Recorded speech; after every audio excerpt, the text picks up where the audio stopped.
Là, c'est le point source du foie. Je fais ça pour drainer le foie parce qu'il est en surcharge. Enfin, c'est ce que j'avais sous les doigts. Voilà. Maintenant que j'ai mis les points, je vais contrôler. Donc, je refais la même chose que tout à l'heure. Je reteste mes méridiens et je regarde ce qui s'allume. Donc, je regarde les points qui réagissent.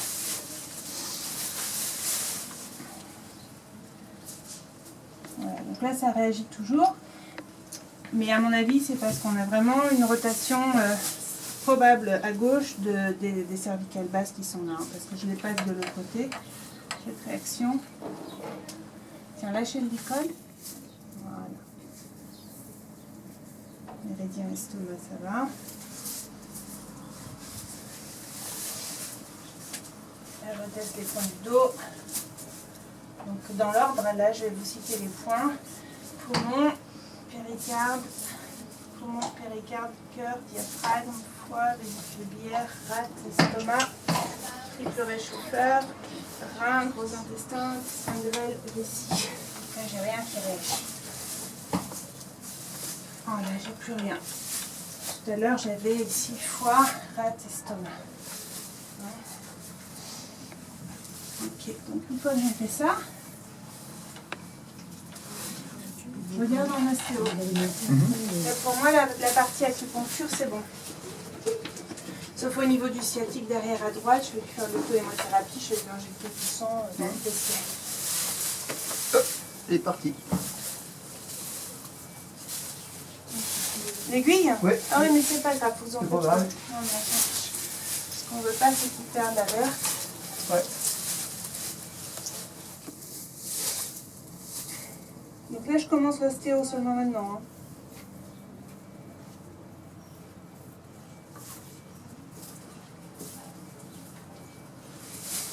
Alors ça, Nathalie, elle connaît, mais pour nous. Articulation temporomandibulaire. Donc ça donne une idée sur la pression intracrânienne, les problèmes nerveux, au niveau des tensions méningées, etc. Ici, juste en dessous, les masséters. Quand il y a une tension dans les masséters, en général, c'est un problème de dents.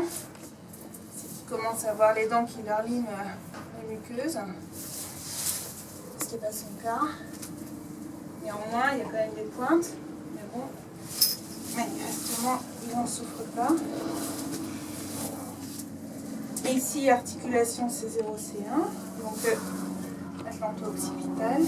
Recherche les tensions, pareil, au niveau des muscles droits ou de la tête. Là, il n'y a rien. Aile de l'atlas. Hop, et puis là, je descends le long des cervicales. Je regarde là, très rapidement la symétrie. Hop, ici, ça tourne. Et alors maintenant, je le mets carré pour pouvoir juger. Sinon, s'il n'est pas carré devant, forcément, voilà. Forcément, ça ne va pas être aligné ni dans l'axe. Et donc maintenant, je teste la mobilité de chaque vertèbre cervicale par rapport à la suivante et la précédente.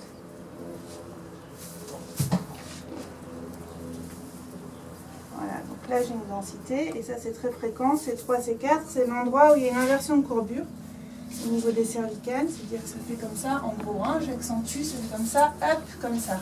Et à cet endroit-là, les facettes articulaires redeviennent horizontales, elles changent d'orientation. Et donc souvent on a plus de densité ici, mais là c'est anormal, c'est-à-dire que là c'est bloqué, hein, c'est 3, c'est 4.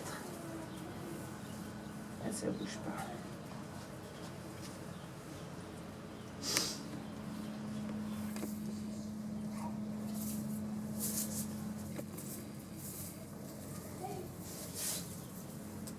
Voilà, et alors là, sur la dernière ici que j'ai sous la main, c'est-à-dire la 6e cervicale, elle est complètement en rotation gauche, c'est-à-dire qu'elle fait comme ça, elle tourne vers moi.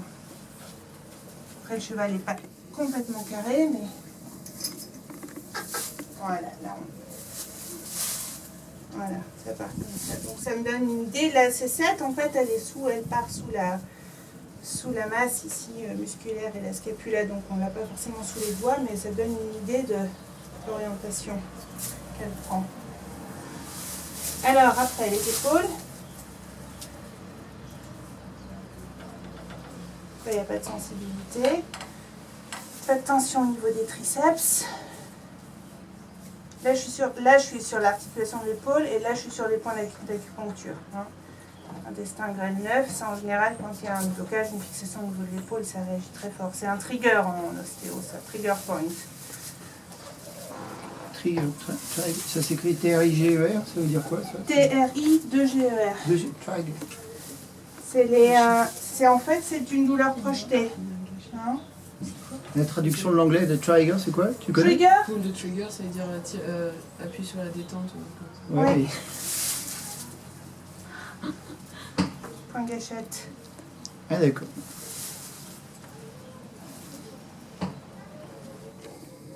T'as appris ça à l'école?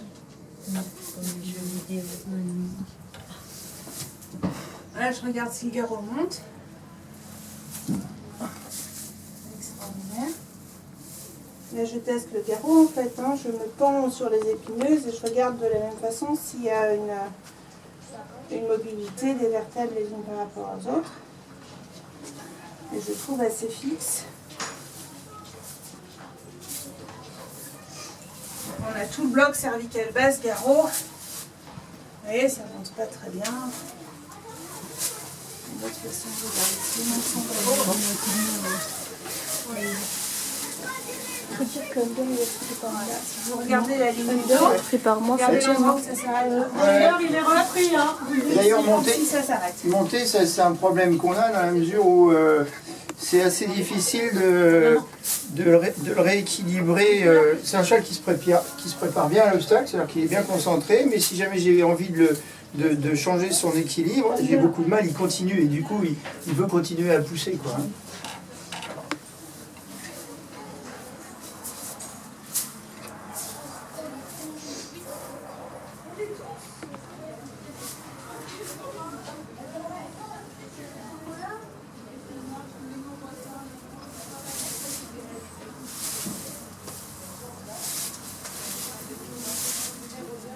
Donc là, j'ai une charnière thoracolombaire ici, T18L1 qui est fixée. Je vais enlever son aiguille avant que je ne la perde.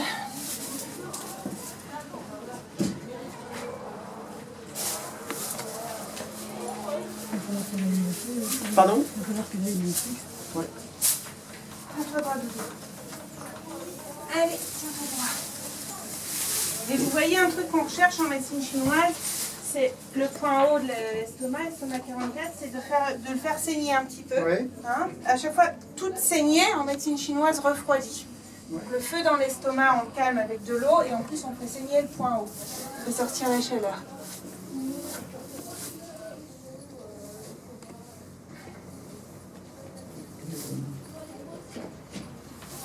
Bon alors, donc on a dit T18L1, T3, 2, 3,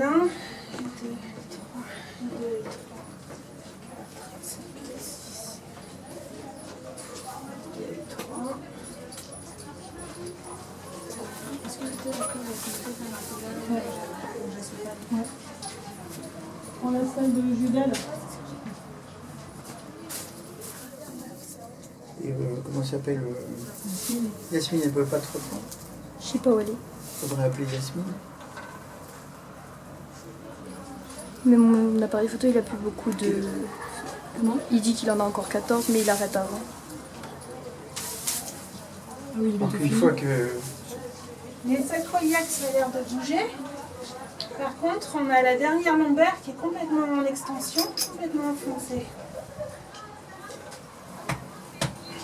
Sans résonance au niveau du sacrum. Ok. Donc là, moi, je continue avec les aiguilles, hein, Ouais.